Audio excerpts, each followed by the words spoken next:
Assalamu alaikum wa rahmatullahi ta'ala wa barakatu. Sunana Amina A Shehu wacce aka fi sani da Lulu. Kuma ni ne na taka rawar Zara a wannan series din mai suna Cikar Buri.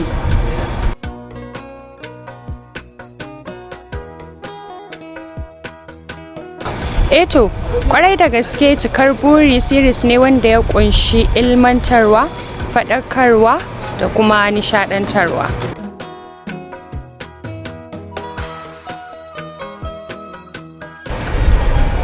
To a gaskiya dai series din nan yana magana ne akan iyaye waɗanda suke hana yaransu zuwa makaranta ganin cewa suna ƙauye, kuma sannan ya kunshi abubuwa da yawa wanda yake ɗauke da saƙonni daban-daban, amma ta fannin da aka fi concentrating akai koko ta fannin da ya kunsa ga baki ɗaya shine dai akan ilmantarwa, kwarai muhimmancin ilimin 'ya'ya mata.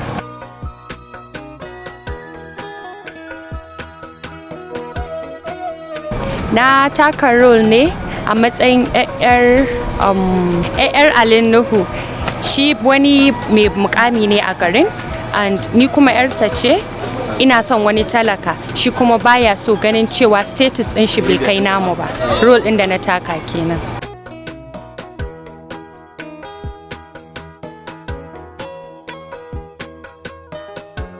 Ko ɗaya ban fuskanci kalubale ko ɗaya ba, because mun yi aiki dukanmu da crew ɗin gabaki ɗaya da sauran cast ɗin, aiki cikin nishaɗi walwala, ba wani matsala gaba ɗaya. Abin da ya fi burge ni a ciki shine jajircewan da na yi wurin ganin dole sai na aure shi ɗin nan dai, domin ban damu da talaucin shi ba ko arzikin shi.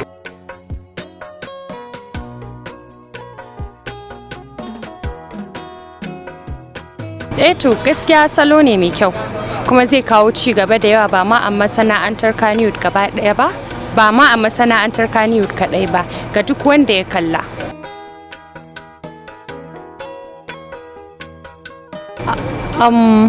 Ina kira ga 'yan kallo da duk wanda zai kalla da ya natsu, ya fuskanci abin da shi series din yake dauke da shi, sannan kuma a wa'azantu da shi, a dauki darasin da ya kawo, domin yana kunshe da babban darasi.